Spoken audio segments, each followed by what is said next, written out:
जय श्री हाँ राधे। प्रणाम। जय श्री राधे राधे। राधे राधे। तो आरंभ करूं, आज्ञा है? गुरु जी आरंभ कर सकते हैं, मंगलाचरण शुरू कर अच्छा सकते अच्छा, ठीक है ठीक है।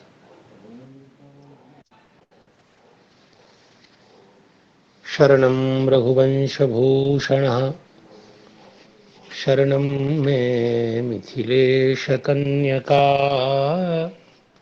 शरणं पुनरेव तावुभौ शरणं नान्यदुपैमि दैवम् कान्तिस्सितामृषति निन्दितशारदिन्दुर्यत्रैकतो विलसितामसिताङ्गशोभाम् वृन्दावनेऽपि कृतयामुनगाङ्गसङ्गम् राधामुकुन्दयुगलं तदहं नमामि। माधवं पद्मयोनिं च नारदं बादरायणं शुकं सूतं च गोकर्णं मद्गुरुं च नमाम्यहम्। सीतानाथं रामानन्दार्यमाम् अस्मदाचार्यपर्यन्तां वन्दे गुरुपरम्पराम्। वाञ्छाकल्पतरुभ्यश्च कृपासिन्धुभ्य एव च पतितानां पावनेभ्यो वैष्णवेभ्यो नमो नमः। परम दयामय श्री ठाकुर जी की कृपा से एवं हम सब लोगों के आनुकूल्य से यह पवित्र क्षण उपलब्ध है, जिसकी सार्थकता के लिए हम लोगों ने श्रीमद् भागवत महापुराण का आश्रय लिया है। तो यह जो क्रम प्राप्त प्रसंग है, जिसका प्रथम मैं उच्चारण कर लूं और फिर सेवा जैसी भी बन सकेगी उसके लिए प्रस्तुत हूं। भगवान शुकाचार्य के मानो जो पूज्य पितृचरण भगवान बादरायण हैं, उपदेशक भगवान बादरायण हैं, उन्होंने इस मंगलमय श्लोक का उच्चारण यूं किया कि तस्य कर्माण्युदाराणि परिगीतानि सूरिभिः ब्रूहि न श्रद्दधानानां लीलया दधतः कलाः अथाख्या हि हरेर्धीमन् अवतार कथा शुभाः लीला विदधतः स्वैरम् ईश्वरस्यात्ममायया वयं तुनवतृप्याम उत्तम श्लोक विक्रमे यच्छृण्वतां रसज्ञानां स्वादु स्वादु पदे पदे। तो 88,000 ऋषियों के मध्य मंगल में आसन पर विद्यमान सूत जी से सौनकादि ऋषियों ने जो पूछा, और उस क्रम में हमने सुना है, जाना है कि जिन श्री गंगा जी की महिमा, पतित पावनता लोक में, शास्त्र में उभयत्र आपामर विदित है, वो भी अनुसेवन से मनुष्य को पावन बनाती हैं।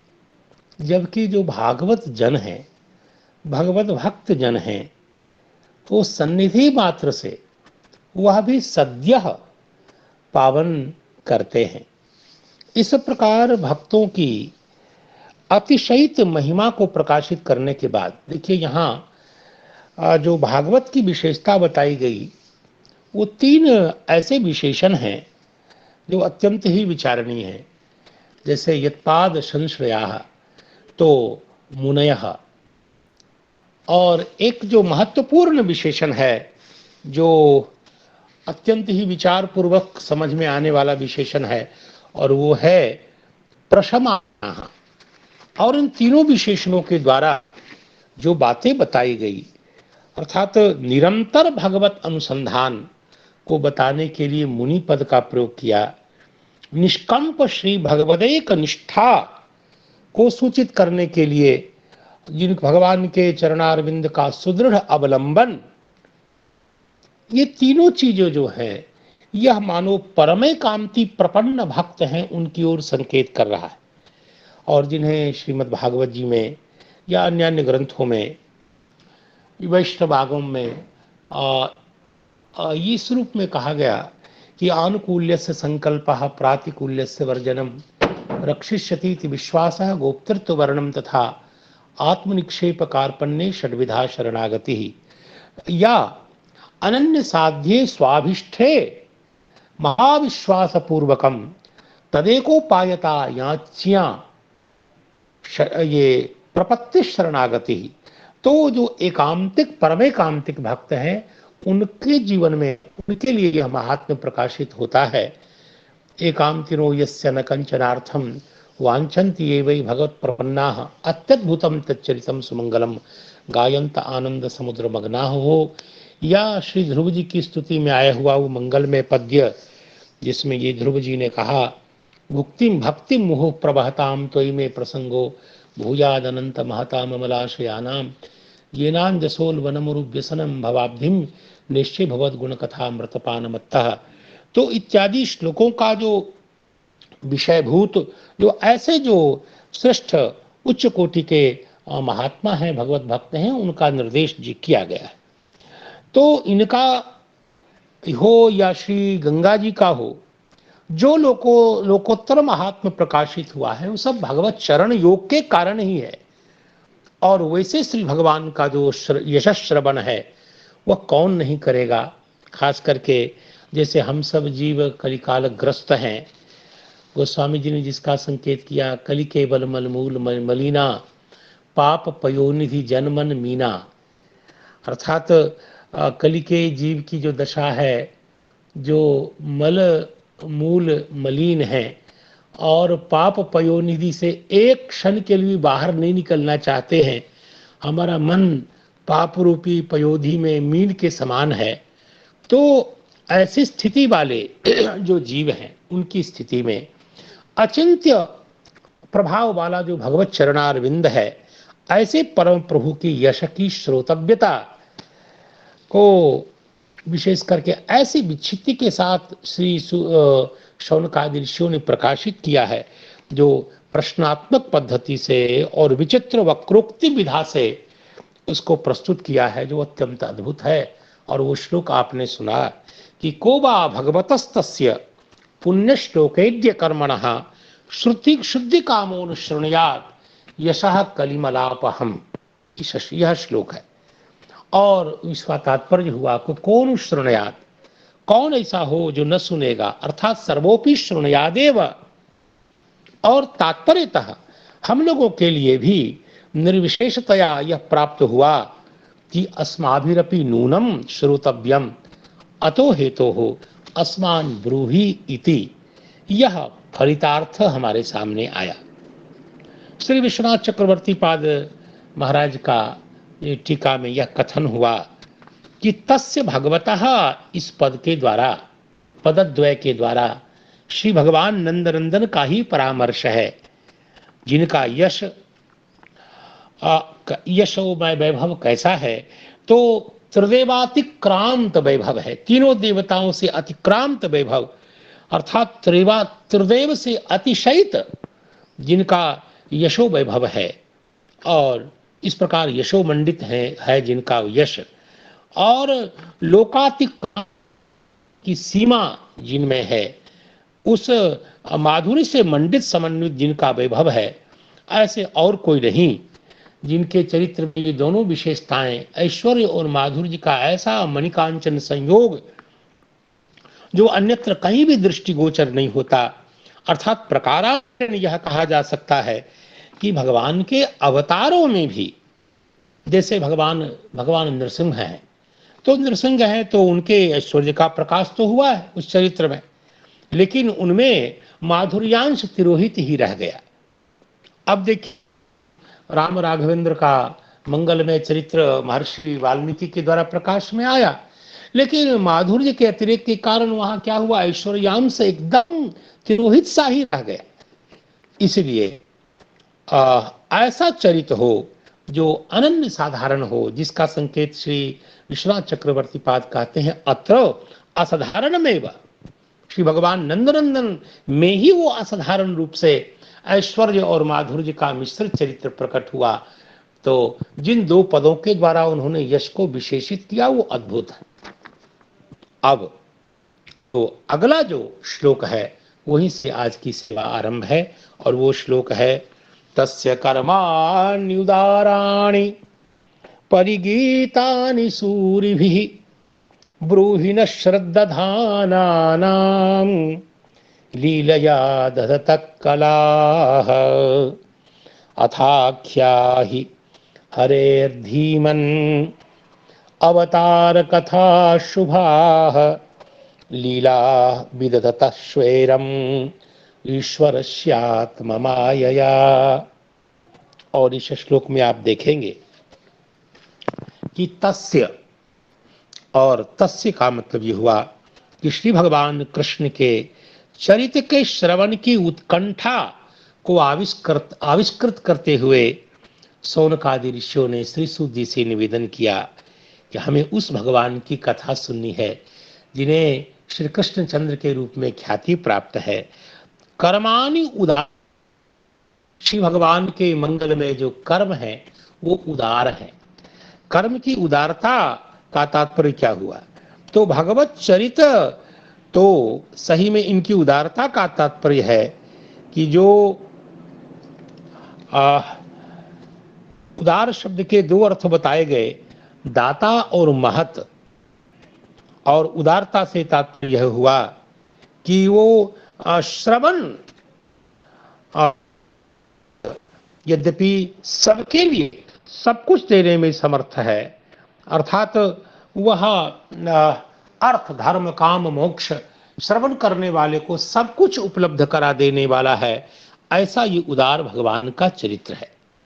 तो चरित्र को उदार बताया और फिर उसे यश में, उस चरित्र में, उसमें प्रामाणिकता बताने के लिए सूर्य भी परिगीता ने यह विशेषण दिया। तात्पर्य है कि भगवान का चरित्र तो अर्वाचीन लोग, आधुनिक लोग ही गाते हैं।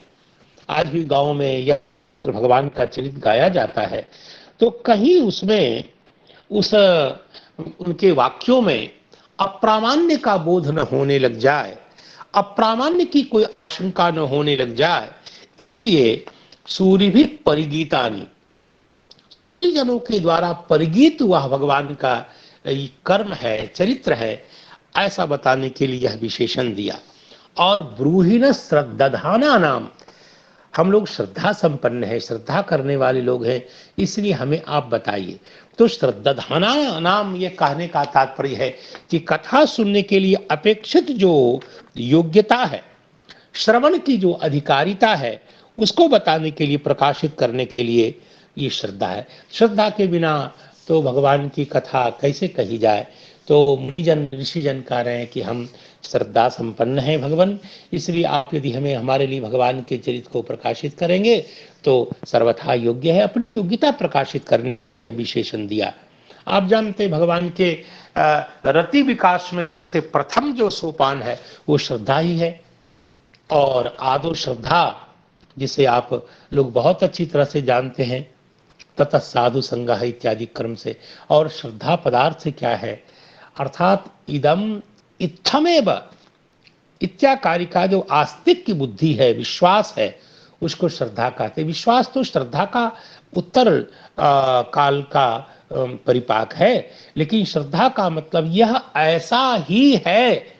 इत्याकार आस्तिक बुद्धि है, आस्तिकी बुद्धि है, यह बुद्धि श्रद्धा है, और तादृश श्रद्धा से हम विशिष्ट हैं, ऐसा सौनकादि ऋषि कहना चाहते हैं। तो ब्रूहिण श्रद्धाना नाम, भगवान की कथा श्रवण की पूर्ण योग्यता और पात्रता प्रकट करने के लिए उन्होंने कहा। और लीलया दधतः कलाः, ऐसा कहना क्यों? ताकि यह जो भगवान के चरित्र में विशेषता है, तो यह विशेषता कैसे आई? आखिर उस यश में, उस चरित्र में, उस कर्म में ये प्रभाव कैसे है? तो कहते हैं कर्म इतने अद्भुत और प्रभावशाली कैसे हैं? तो उसमें कहते हैं कि लीलया दधतः कलाः, भगवान लीला से अपनी उन कलाओं को धारण करते हैं, उन भगवान की ये सुंदर सुंदर कर्म हैं जो अत्यंत ही उदार हैं। तो ये बातें कही गई। तस्य कर्मानुदाराणि परिगीतानि सूरिभिः ब्रूहिण श्रद्धानानाम लीलया दधतः कला। तो श्रीधर स्वामी जी की टीका की सबसे पद्धति ये है, और किसी भी व्याख्याकार की अच्छी पद्धति तभी मानी जाएगी जो उसके जो कठिन पद है उसका अर्थ आप बताएं। तो श्रीधर स्वामी जी ने पहला काम यही किया कि प्रश्नांतरम, अब दूसरे प्रश्न का आरंभ कर रहे हैं, और तस्येति इस श्लोक के द्वारा। अब ये कहते हैं कि उदाराणी, भगवान के कर्म उदार हैं। भगवान नंदनंदन के तो उदार पदार्थ क्या है?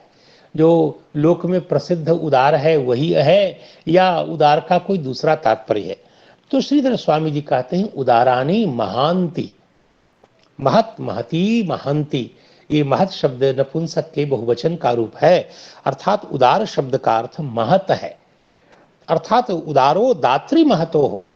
कोश में उदार शब्द का अर्थ महत भी है, जिस भगवान के महत कर्म है। तो महत कर्म और क्या हो सकते हैं भगवान के?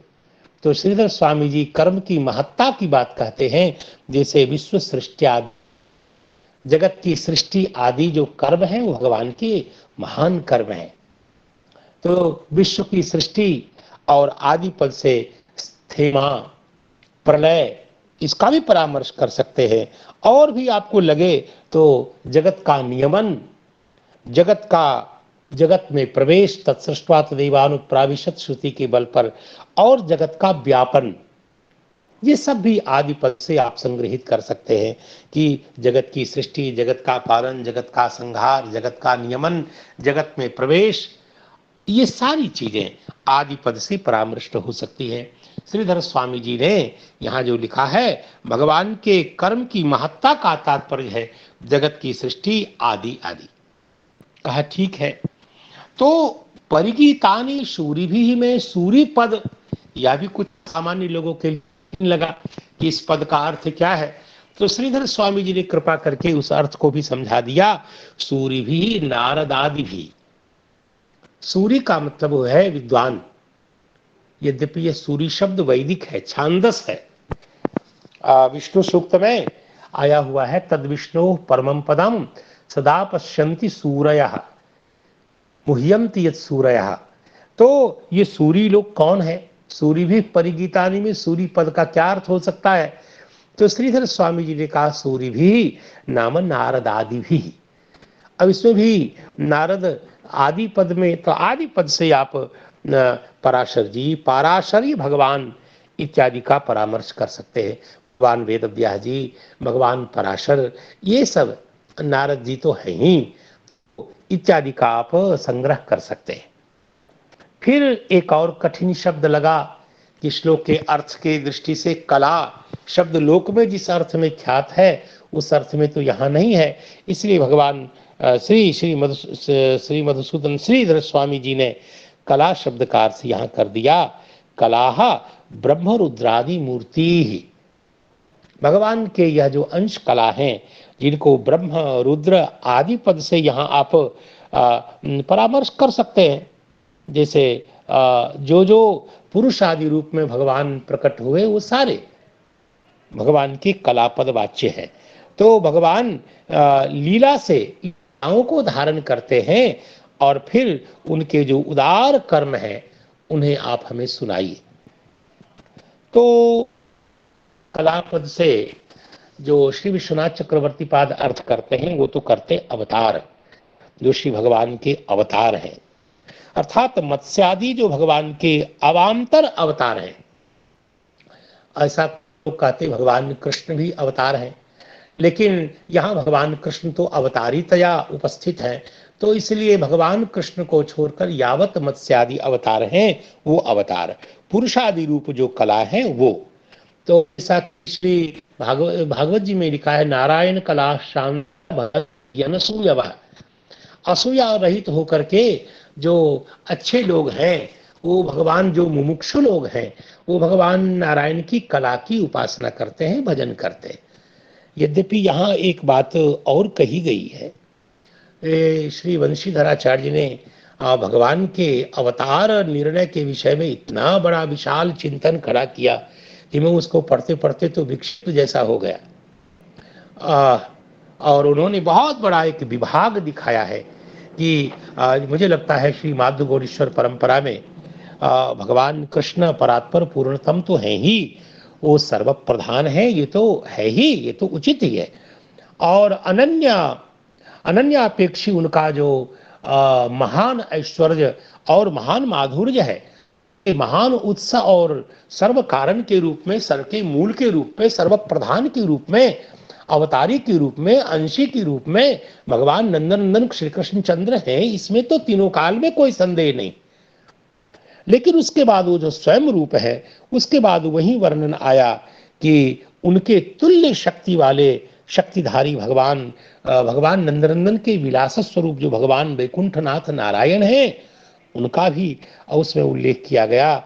और उसके बाद उनसे न्यून शक्तिधारी जो उनके अंश हैं, मत्स्य कूर्म आदि, जिनका संकेत हुआ। और यह भी उसमें एक शक्ति संचार मात्र जो आवेशावतार हैं, जैसे पृथु नारद आदि, उनका भी संकेत किया गया। फिर अनेक प्रकार की लीलाओं की, अवतारों की चर्चा है, जिसमें पुरुषावतार, गुणावतार, लीलावतार, और जिसमें प्रथम पुरुष के रूप में भी भगवान शंकर के संकर्षण के अंश रूप में जो हुए, द्वितीय पुरुष के रूप में भगवान प्रद्युम्न के अंश के रूप में जो हुए, और तृतीय पुरुष के रूप में भगवान अनिरुद्ध के अंश के रूप में जो पुरुष हुए, इनकी चर्चा हुई। गुणावतार के रूप में सत्व प्रधान गुण, रज प्रधान गुण और तम प्रधान गुण के रूप में ब्रह्मा विष्णु महेश आदि का संकेत किया गया। लीलावतारों के रूप में भी प्रतिकल्प भगवान का जिस जिस रूपों में अवतार होता है, उन अवतारों की चर्चा की गई। मनवंतरावतार की चर्चा की गई, युगावतार की चर्चा की गई, और आवेशावतार के रूप में जो सनक आदि और नारद हरि आदि की चर्चा, भगवान विष्णु पृथु की चर्चा की गई। और प्रभावावतार के रूप में मोहिनी, धन्वंतरी, व्यास जी और सुखदेव और भगवान दत्तात्रेय, इनकी चर्चा की गई। वैभव अवतार के रूप में भगवान के मत्स्य कूर्म आदि, नर नारायण, वाराह, हयग्रीव आदि अवतार की चर्चा की गई। और पर अवस्था रूप जो भगवान के स्वरूप है, और जैसे नरी, राम, कृष्ण आदि की चर्चा की गई। तो इतना ही नहीं, उच्चावच है, वो माधुर्य का जहाँ अतिरेक है वह श्रेष्ठ, और जहाँ जहाँ धीरे धीरे उसका क्षरण हुआ, उसमें धीरे धीरे अवचय हुआ। तो ये उच्चावच का निरूपण वहाँ भी किया गया। इसी प्रकार भगवान की लीला में भी उच्चावच का यहाँ प्राशस्त्य और थोड़ा तारतम्य यहाँ बताया गया है। तो बहुत सारी बातों की चर्चा है। उसी क्रम में मैं इसलिए इसको पढ़ रहा था, और पढ़ते पढ़ते थोड़ा मैं अपने भगवान राघवेंद्र रामचंद्र जी को ढूंढ रहा था, कहाँ है। तो थोड़ा लगा मुझे कि अब मैं ढूंढ नहीं पाया बहुत प्रयास के बाद, और अंतिम में मुझे यही निर्णय लगा कि ये राम जी की ही सारी बातें हैं। तो अस्तु, तो अब मैं श्रीधर स्वामी जी के अनुग्रह का आश्रय लेकर के जो बातें मुझे बतानी चाहिए वो मैंने मूल रूप से तो बता ही दी, लेकिन इस श्लोक को लक्षित करके जो श्री विश्वनाथ चक्रवर्ती पाद ने जो बात कही है, जो निश्चित रूप से बहुत ही आस्वाद योग्य है, और वो चर्चा ये है कि श्री विश्वनाथ चक्रवर्ती पाद इस प्रथम पद्य को लेकर के कहते हैं कर्माणि, और कर्माणि ने तस्य कर्माण्य उदाराणी। तो कर्माणि का तात्पर्य क्या हुआ? क्या भगवान कृष्ण के? तो कहते हैं अवांतर साधारणानि अन्य असुर बधादीनी। अवतारांतर तो भगवान नंदनंदन को छोड़कर जो अन्य अवतार हैं और उनके जो साधारण कर्म हैं, तो ऐसे तो भगवान के सभी अवतारों के कुछ कर्म हैं। और क्योंकि अवतारी तो भगवान नंदनंदन है, तो जैसे नरसिंह भगवान ने असुर बधादी, असुर का उद्धार किया, हिरण्य कशिपु का, वराह नारायण के द्वारा हिरण्यगर्भ का, हिरण्याक्ष का उद्धार हुआ, मीन नारायण के द्वारा हयग्रीव का, और परशुराम जी के द्वारा भी हय वंश वाले जो कार्तवीर्य हैं उनका उद्धार हुआ।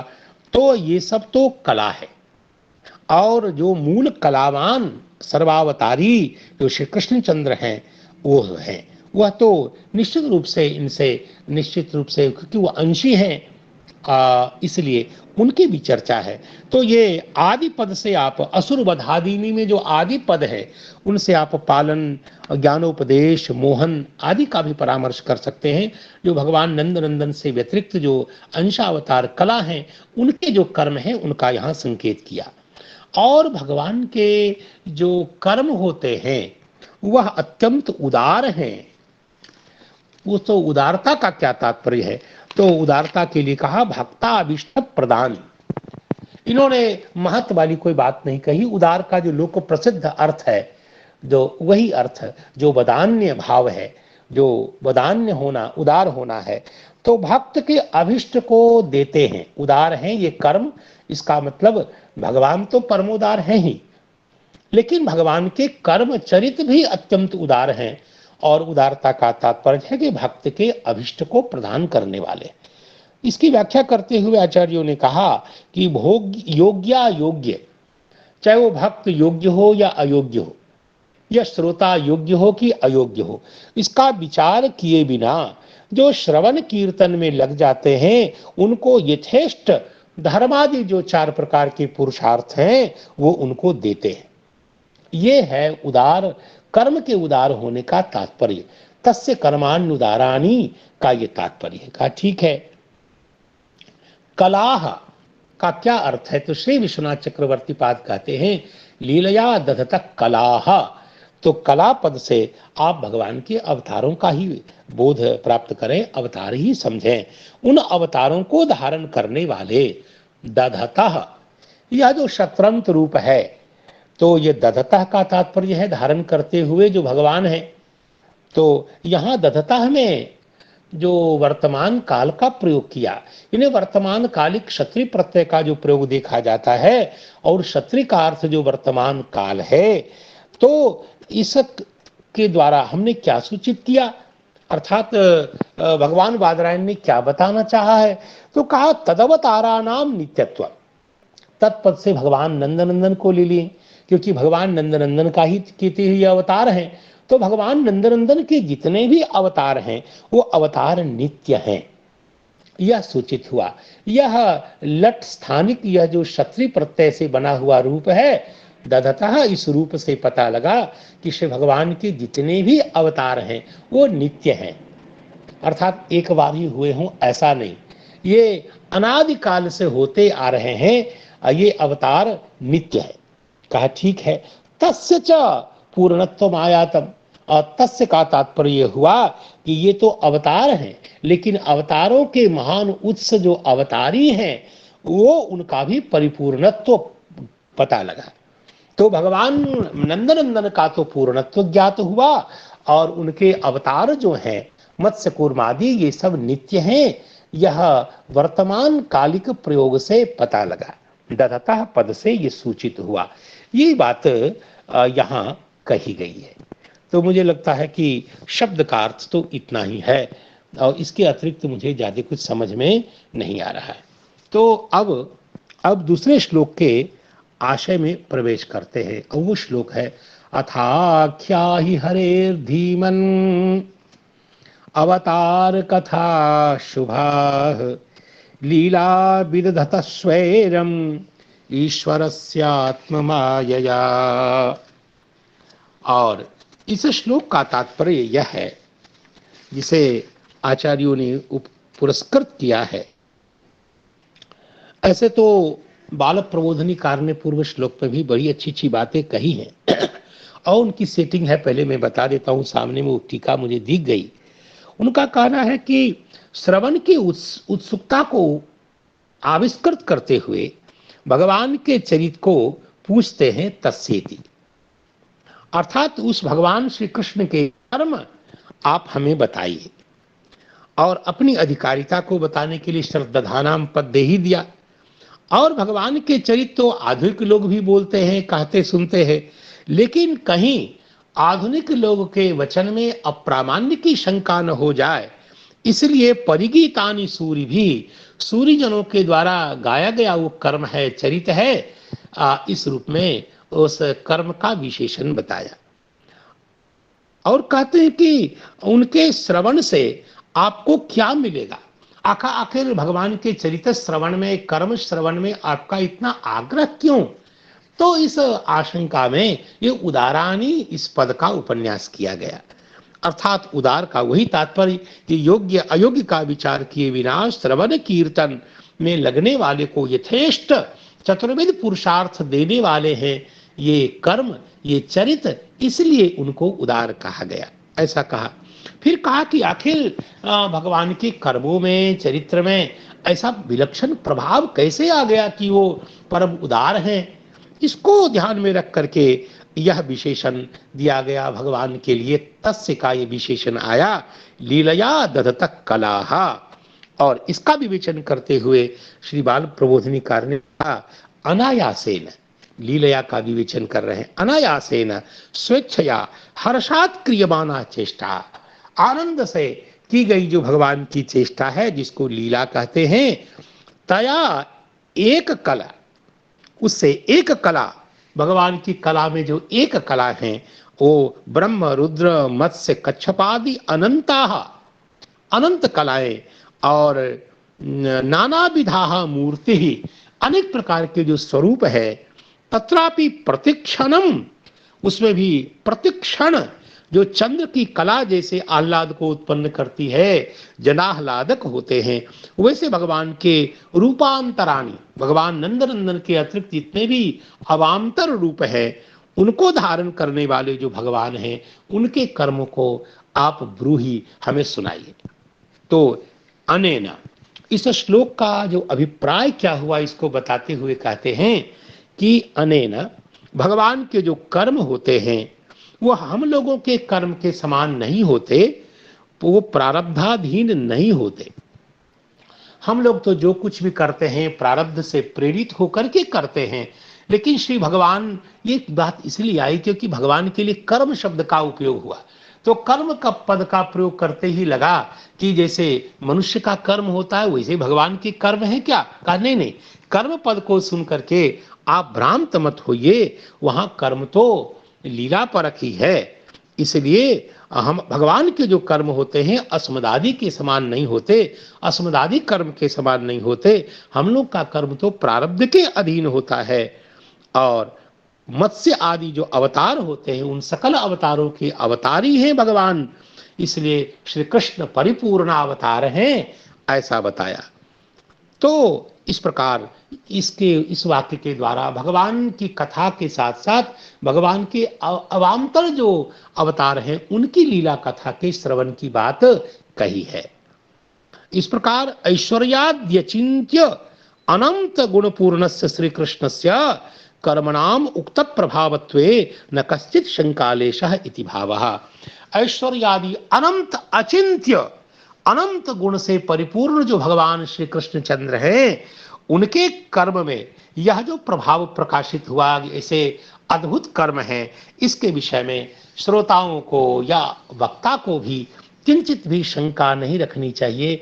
भगवान के सारे कर्म अत्यंत अद्भुत हैं, अचिंत्य प्रभाव से मंडित हैं, ये बातें कही गई।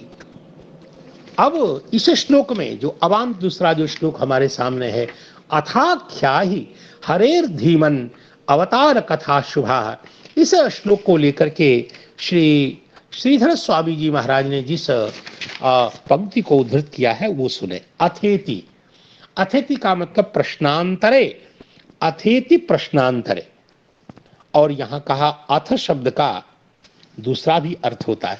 श्री वीर राघवाचार्य ने कहा अथ का मतलब होता है कार्त्स्न्यम, कार्त्स्न्य अर्थ में भी अथ शब्द का प्रयोग होता है।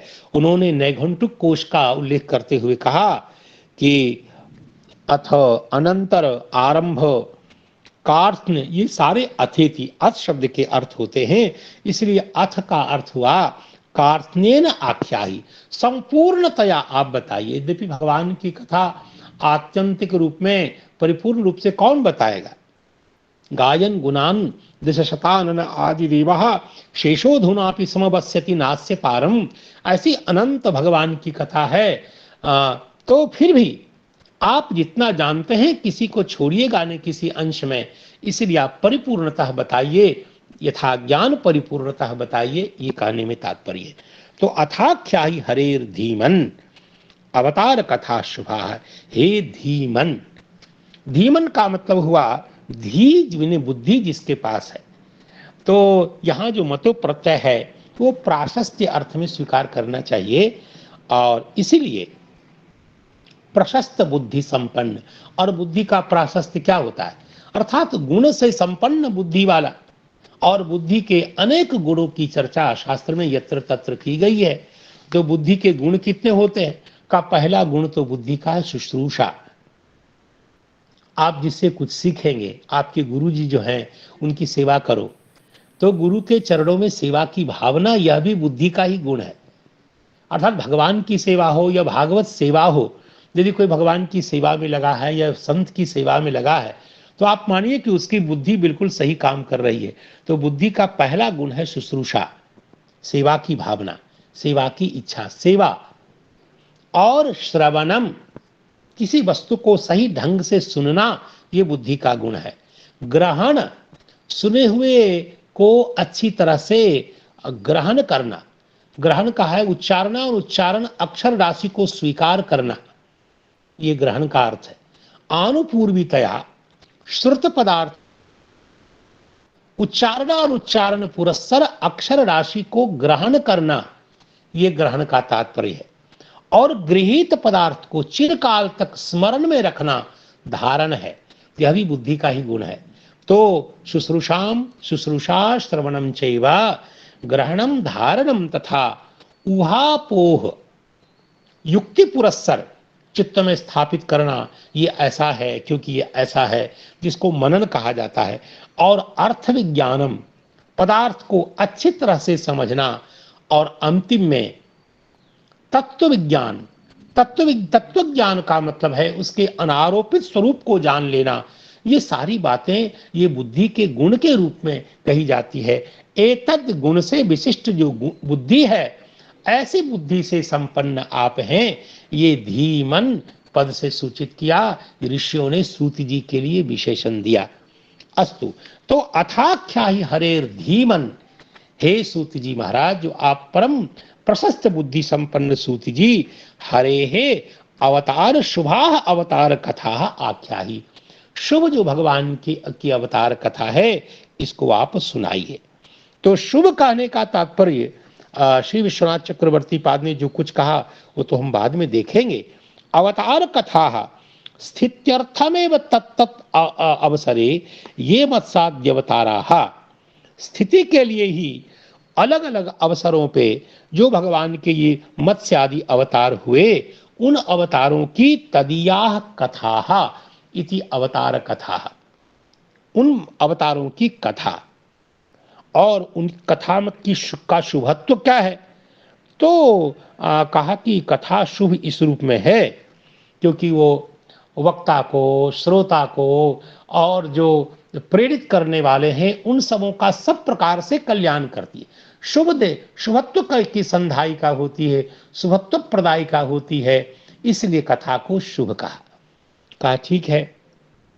लीला विदधता स्वैरम, और यह जो भगवान की लीला है, स्वैरम विदधता, विविध लीलाओं को किसी से प्रेरित होकर के नहीं, अनितर चेतन प्रेरियत्व को प्रकाशित करने के लिए स्वैर पद का प्रयोग किया। अर्थात अनन्याधीन होकर के भगवान लीला करते हैं, स्वाधीन होकर के भगवान लीला करते हैं, इस अर्थ को प्रकाशित करने के लिए स्वैरम इस पर ईश्वरस्य आत्ममायया। और आत्ममाया का मतलब यहां बताया है कि स्वैरम लीला कुर्वतः, अपनी इच्छा से लीला को करने वाले जो भगवान हैं।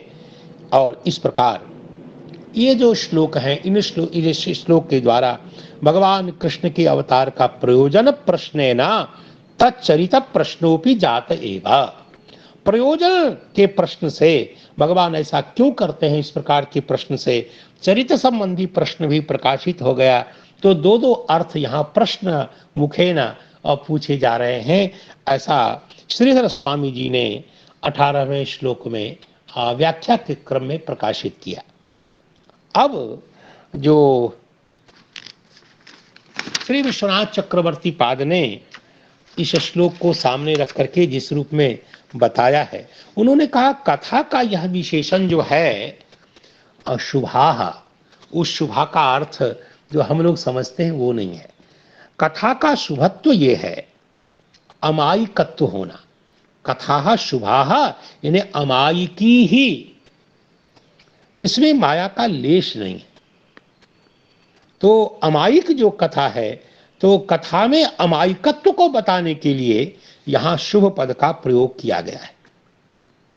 यहां लिखा है कि तेषाम कथा लीला सृष्टादि मर्म रूपा भूभरण हरण आदि रूपा।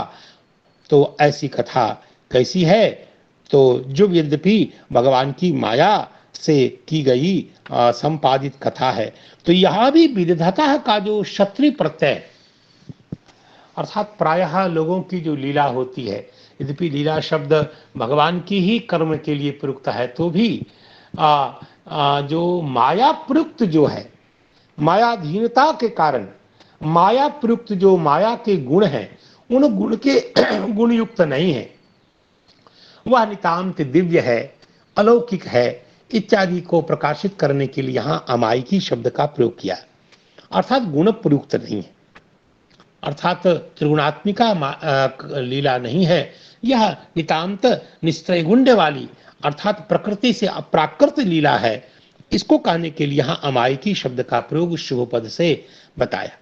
विदधता में जो वर्तमान कालिक प्रयोग है, उससे भगवान की लीला की नित्यता प्रकाशित हुई है। और श्री शारार्थ दर्शनीकार ने यहाँ जो ईश्वर से आत्म माया में आत्म माया पद का जो प्रयोग हुआ, उसका अर्थ किया आत्म माया का अर्थ है योग माया। भगवान की ये अपनी माया है, जिसे योग माया पद से कहा गया। आत्म माया तदिच्छा स्यात् गुण माया जडात्मिका। तो ये गुण माया कृत नहीं है, आत्म माया कृत है, यानी भगवान की इच्छा है, वही आत्म माया है। तो भगवान अपनी इच्छा से लीला करते हैं, जिसे स्वयं पद से पोषित कर दिया गया। और गुण माया जो होती है वो दूसरी होती है, वो जड़ होती है। ये चेतनात्मिका माया है, इसलिए भगवान की अपनी माया है, जिसे आत्म माया पद से कहा गया है। यहाँ श्री विश्वनाथ चक्रवर्ती पाद अपनी सारार्थनी में, सारार्थ दर्शनी में विदधता के द्वारा वर्तमान कालिक प्रयोग से लीला का नित्यत्व ऐसा बता दिया, और आत्म माया पद से योग माया विवक्षित है ऐसा बता दिया। लेकिन यहाँ वीर राघवाचार्य ने माया पद को लेकर के जो रामानुज सिद्धांत है, उसके आधार पर उन्होंने कई बातें बताई हैं। लीलया इत्यनेन अवतारस्य अकर्म मूलत्व मुक्तम। यहाँ भगवान के लिए जो लीला पद का प्रयोग हुआ, इससे भगवान के सारे अवतार हैं, उनकी वो अवतार अकर्म मूल हैं। वह कर्म के कारण प्रकट होते हों और उनका प्रकाशित होना कर्माधीन है, कर्म मूलक है ऐसा नहीं, इसको बता दिया, अकर्म मूलता की बात कही। अथ अवतार चेष्टिता नाम अकर्म मूलत्वम, और अवतार की भी जो चेष्टा होती है वह भी कर्माधीन चेष्टा नहीं है ऐसा भी बता दिया। और आगे कहते हैं, हे धीमन आत्म मायया, इन आत्मनः स्वस्य मायया आश्चर्य शक्ति युक्तेन। आत्म माया का मतलब आत्मा यानी श्री भगवान, भगवान की अपनी माया के द्वारा, और उसको क्या कह रहे हैं, आश्चर्य शक्ति युक्तेन। जो आश्चर्य शक्ति युक्तता ये भगवान की माया में है। और माया में आश्चर्य क्या है, तो कहते हैं आश्चर्यत्वम माया शब्द प्रवृत्ति निमित्तम। माया कहते ही हैं आश्चर्यमयत्व को। आश्चर्यत्व जो है वो माया शब्द का प्रवृत्ति निमित्त है। जैसे, और एक तो ये हो गया, दूसरी बात है कि संकल्प रूप ज्ञानेन वा। आत्म माया का दूसरा अर्थ होगा संकल्प रूप जो ज्ञान है भगवान का। तो कहा माया, आत्म माया का अर्थ ज्ञान कैसे हो जाएगा, तो माया शब्द तो ज्ञान का सीधे प्रतियोगी है, ज्ञान विरोधी है। यथार्थ ज्ञान से विपरीत ही तो माया है। तो कहते कि नहीं नहीं, ऐसा है, माया शब्द का अर्थ ज्ञान भी होता है। माया च वयुनं ज्ञानम, ऐसा नैघंटुक लोग कहते हैं। तो भगवान ने स्वयं भी यत्र तत्र माया सततम वेत्ति, भगवान अपनी माया से सब कुछ जानते हैं। तो भगवान अपनी माया से सब कुछ जानते हैं, ऐसा टीका में प्रयोग हुआ। प्राणिनाम तो शुभाशुभम, भगवान प्राणी के शुभ अशुभ को अपनी माया से जानते हैं। तो माया सकलम वेत्ति, तो माया से कोई कैसे जानेगा?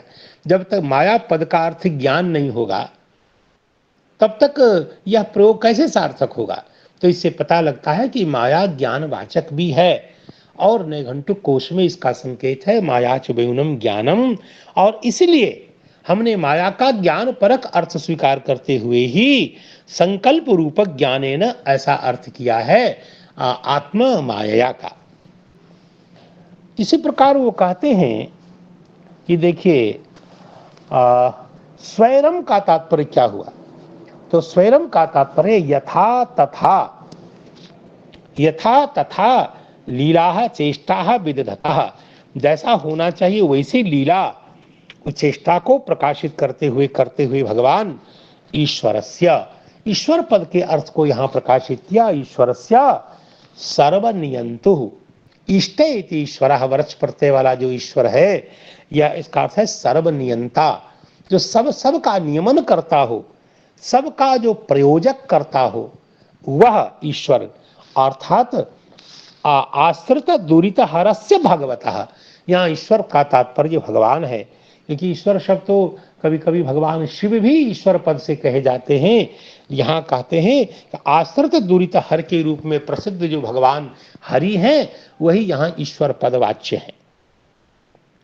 आत्मा या स्वैरम लीला विदधतः, ऐसा कहने से ये अर्थ प्रकाशित हुआ कि देव मनुष्यादि जातीयक जो भगवान के अवतार हैं, उनकी जितनी चेष्टाएं हैं आत्मीय संकल्प मूलक हैं सारी चेष्टा, और वो चेष्टा अकर्मवश्य चेष्टा है, वह कर्मवश्यता से प्रयुक्त होकर के की गई चेष्टा नहीं है, ऐसा सूचित किया।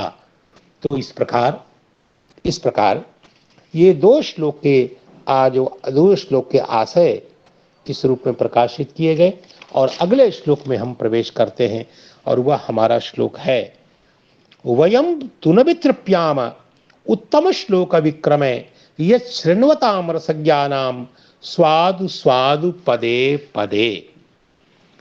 श्री श्रीधर स्वामी जी इसका साधारण अर्थ देख लेते हैं।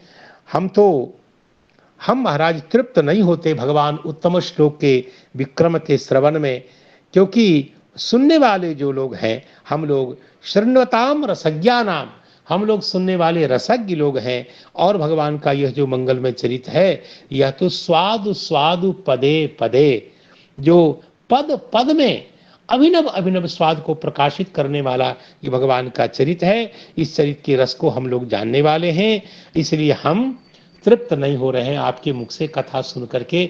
ऐसा कुछ सनकादि जो शौनकादि ऋषि हैं इस अर्थ को प्रकाशित करते हैं। श्रीधर स्वामी जी इसकी संगति बताते हैं इस श्लोक की। कहते हैं औत्सुक्येन पुनरपि तच्चरितान्येव श्रोतुम इच्छन्तः, उत्सुकता के कारण बार बार हम भगवान के चरित को ही, चरितान्येव श्रोतुम इच्छन्तः, हम भगवान के चरित को ही सुनना चाहते हैं। तत्र आत्मनस् तृप्त भावम आवेदयन्ते, हम तृप्त नहीं हो रहे हैं, मेरी आत्मा तृप्ति का अभाव अनुभव करती है, तृप्त नहीं हो रही है। इस अर्थ को प्रस्तुत करते हैं शौनकादि ऋषि वयम तुनवितृप्याम इस श्लोक के द्वारा। इसका अर्थ क्या हुआ कि योग यागादि से तो हम तृप्त हो चुके हैं। हम यदि अतृप्त हैं तो भगवान की कथा सुनने से अतृप्त हुए हैं। हम योग भी करते हैं क्योंकि ऋषि हैं, मननशील हैं, तो योग में तो हमारी रति है, योग तो करते हैं। और आप देखते हैं कि हवन आदि भी करते हैं। तो योग याग आदि से तो हम तृप्त हो चुके हैं महाराज। इसलिए कहते हैं कि योग याग आदिषु तृप्ताः स्मः। लेकिन कथा से हमें तृप्ति नहीं मिली है। उद्गच्छति तमो यस्मात् स उत्तमः। अब उत्तम श्लोक पद का अर्थ श्रीधर स्वामी जी अपने दृष्टि से बताते हैं कि उत्तम श्लोक विक्रमे, यह जो है उसमें उत्तम श्लोक विक्रम में उत्तम श्लोक क्या है, तो कहता उद्गच्छति तमः यस्मात्, जिससे जिसके हृदय से सारे तम निकल चुके हैं, उड़ चुके हैं, जा चुके हैं, ऐसे जो होते हैं उसको उत्तम कहते हैं। उद्गतम तमः यस्मात्, अथवा उद्गच्छति, उड़ जाते हैं, तम अंधकार, तमोगुण जिससे, ऐसे यहाँ तम पद गुण परक है, तामस तमोगुण परक है, ऐसे जो होते हैं उत्तम कहलाते हैं। ठीक है, उत्तम नहीं उत्तमः, क्योंकि तमस ही है सही में। तथाभूतः श्लोकः यशो यस्य, और अर्थात जिस यश के सुनने से हृदय से सारा विकार, सारे अंधकार नष्ट हो जाते हैं, तमोगुण के प्रभाव नष्ट हो जाते हैं, ऐसा जो उत्तमः है श्लोक यश जिनका, ऐसे जो भगवान, इसका मतलब उत्तम श्लोक जो भगवान का नाम है, तो भगवान में उत्तम श्लोकता कैसे जाएगी? तो उत्तम है श्लोक यश जिसका, तो श्लोक में जो उत्तम विशेषण है, अर्थात जिसके श्रवण करने मात्र से होता है हृदय से सारे तमोभाव नष्ट हो जाते हैं, ऐसे श्लोक वाले जो भगवान हैं उनका जो विक्रम है, विक्रम का तात्पर्य हुआ कि विक्रमणम, ऐसी जो जिनकी लीला है उससे न वितृप्याम, न विशेषेण तृप्यामः इति वितृप्यामः, हमें तृप्ति नहीं हो रही है। तो तृप्यामः का तात्पर्य क्या हुआ? तो श्रीधर स्वामी कहते हैं अलमिति न मन्यामहे, बस अब हो गया, ऐसा हम अनुभव नहीं करते, ऐसा हम नहीं मानते। अलम का तात्पर्य है परिपूर्णता की प्रतीति, पूर्ण तृप्ति की प्रतीति, ऐसा हम अनुभव नहीं करते। भगवान की कथा सुनने में हमें तृप्ति नहीं है। कहा क्यों नहीं है? तो तत्र हेतु, उसमें हेतु दे रहे हैं, यद विक्रमम शृण्वताम, जिस भगवान के विक्रम को सुनते हुए हम लोग हैं उनको, अथवा यदवा कह के बता रहे अन्य तृप्यंतु नाम वयम तु न इति तु शब्द से अन्वय। ए वयम तु न वितृप्यामः में तू पद का आशय क्या है? कहा दूसरे लोग भले तृप्त हो जाएं, अर्थात अन्य कर्म के अनुष्ठान करने वाले भले तृप्त हो जाएं, लेकिन हम तो तृप्त नहीं हो रहे हैं। वयम तु न वितृप्यामः, इस प्रकार तू का अन्वय इस ढंग से करना चाहिए, इस आशय के अनुरोध से तू का संबंध समझना चाहिए। अन्य लोग भले तृप्त हो जाएं, तृप्यम तु नाम वयम तु न, लेकिन हम तृप्त नहीं हो रहे हैं, इस प्रकार अयम अर्थ। और इस प्रकार इस श्लोक का आशय क्या है कि तृप्ति की किस प्रकार से होती है? तीन प्रकार से तृप्ति देखी जाती है। किसी वस्तु के निरंतर सेवन से तीन प्रकार अलम बुद्धि होती है। त्रेधा ही अलम बुद्धि भवति, क्योंकि तीन प्रकार से व्यक्ति में तृप्ति होती है, और वो तीन प्रकार बताए हैं, तीन हेतु बताए हैं। एक तो व्यक्ति का पेट आदि जब भर जाता है तो व्यक्ति कहता है बस बस अब हो गया, यह एक। दूसरा कहते हैं रसाज्ञानेन, व्यक्ति को उसके रस का जब ज्ञान नहीं होता है तो भी व्यक्ति को अलम भाव आ जाता है, बस बस हो गया हो गया। और तीसरा कारण बताया स्वाद विशेषा भावाद वा, स्वाद विशेष का अभाव हो, यदि किसी विशेष प्रकार का स्वाद निरंतर न मिले, बदल बदल के स्वाद न मिले, तो भी व्यक्ति में अलम प्रकट हो जाता है।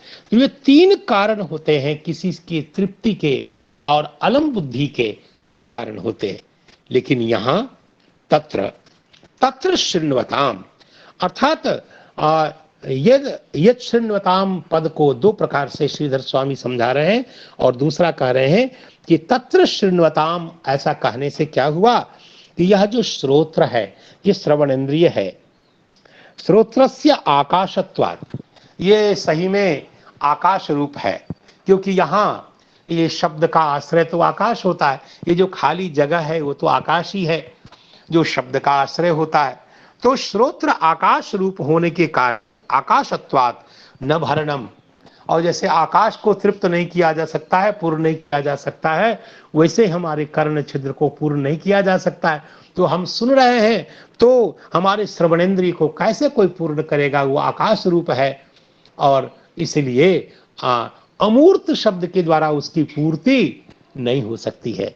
इसलिए हमें अलम भाव नहीं होता। एक कारण रसज्ञानम, यहाँ एक प्रिंटिंग मिस्टेक है, रसाज्ञानम लिखा है, तो रसज्ञानाम में नकार में जो होना चाहिए वो पहले ही आ गया। तो रसज्ञानम ऐसा क्यों कहा गया?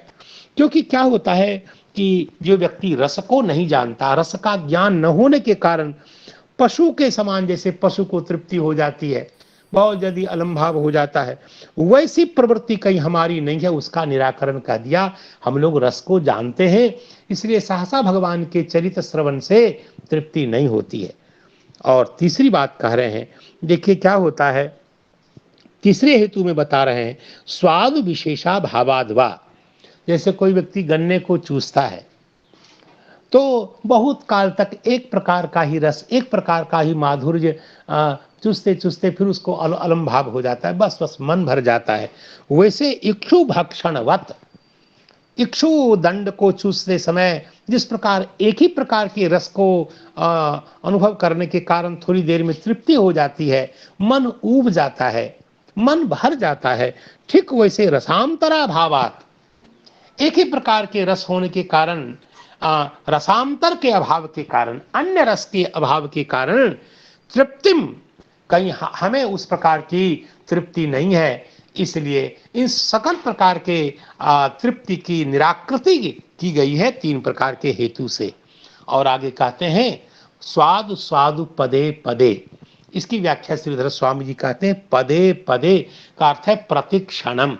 जब हम भगवान की कथा सुनते हैं तो रस की वैचित्री के कारण, भिन्न भिन्न प्रकार के रसास्वाद के कारण पद पद पे प्रत्येक क्षण स्वादु से स्वादुतम हमें रस की प्रतीति होती है, अलग अलग रस का अनुभव होता है। इसलिए महाराज हम लोग रसज्ञ लोग हैं और इसलिए निरंतर कथा सुनते हैं और हमें आपकी कथा से तृप्ति नहीं हो रही है, इसलिए हमें आप कथा सुनाइए। इस प्रकार के अर्थ का प्रकाशन यहाँ जैसा मैं समझ पा रहा हूँ श्री श्रीधर स्वामी जी ने किया है। लेकिन श्री विश्वनाथ चक्रवर्ती पाद महाराज ने यहाँ जो कहा है, यद्यपि बहुत सारी बातें श्रीधर स्वामी जी की ही यहाँ भी आई हैं। ये कहते हैं उत्तम श्लोक की व्याख्या पहले तो की, उत्तमः सर्वश्रेष्ठः श्लोको यशो यस्य, सब श्रेष्ठ सर्वश्रेष्ठ यश जिनका है, ऐसे भगवान नंदनंदन उनका यश सर्वश्रेष्ठ है। अथवा उत्तम ही श्लोक्यते कीर्त्यते इति, देखिए उत्तम संसार में जितने लोग हैं उनके द्वारा, महापुरुषों के द्वारा जिनका श्लोकन होता है, श्लोक्यते यहाँ श्लोक को धातु बना करके कहा, श्लोक्यते का अर्थ हुआ कीर्त्यते, अर्थात उत्तम श्रेष्ठ महापुरुषों के द्वारा जिनका गान होता है, ऐसे भगवान उत्तम श्लोक हैं। तस्य विक्रमे, उनके विक्रम में हमें तृप्ति नहीं हो रही है।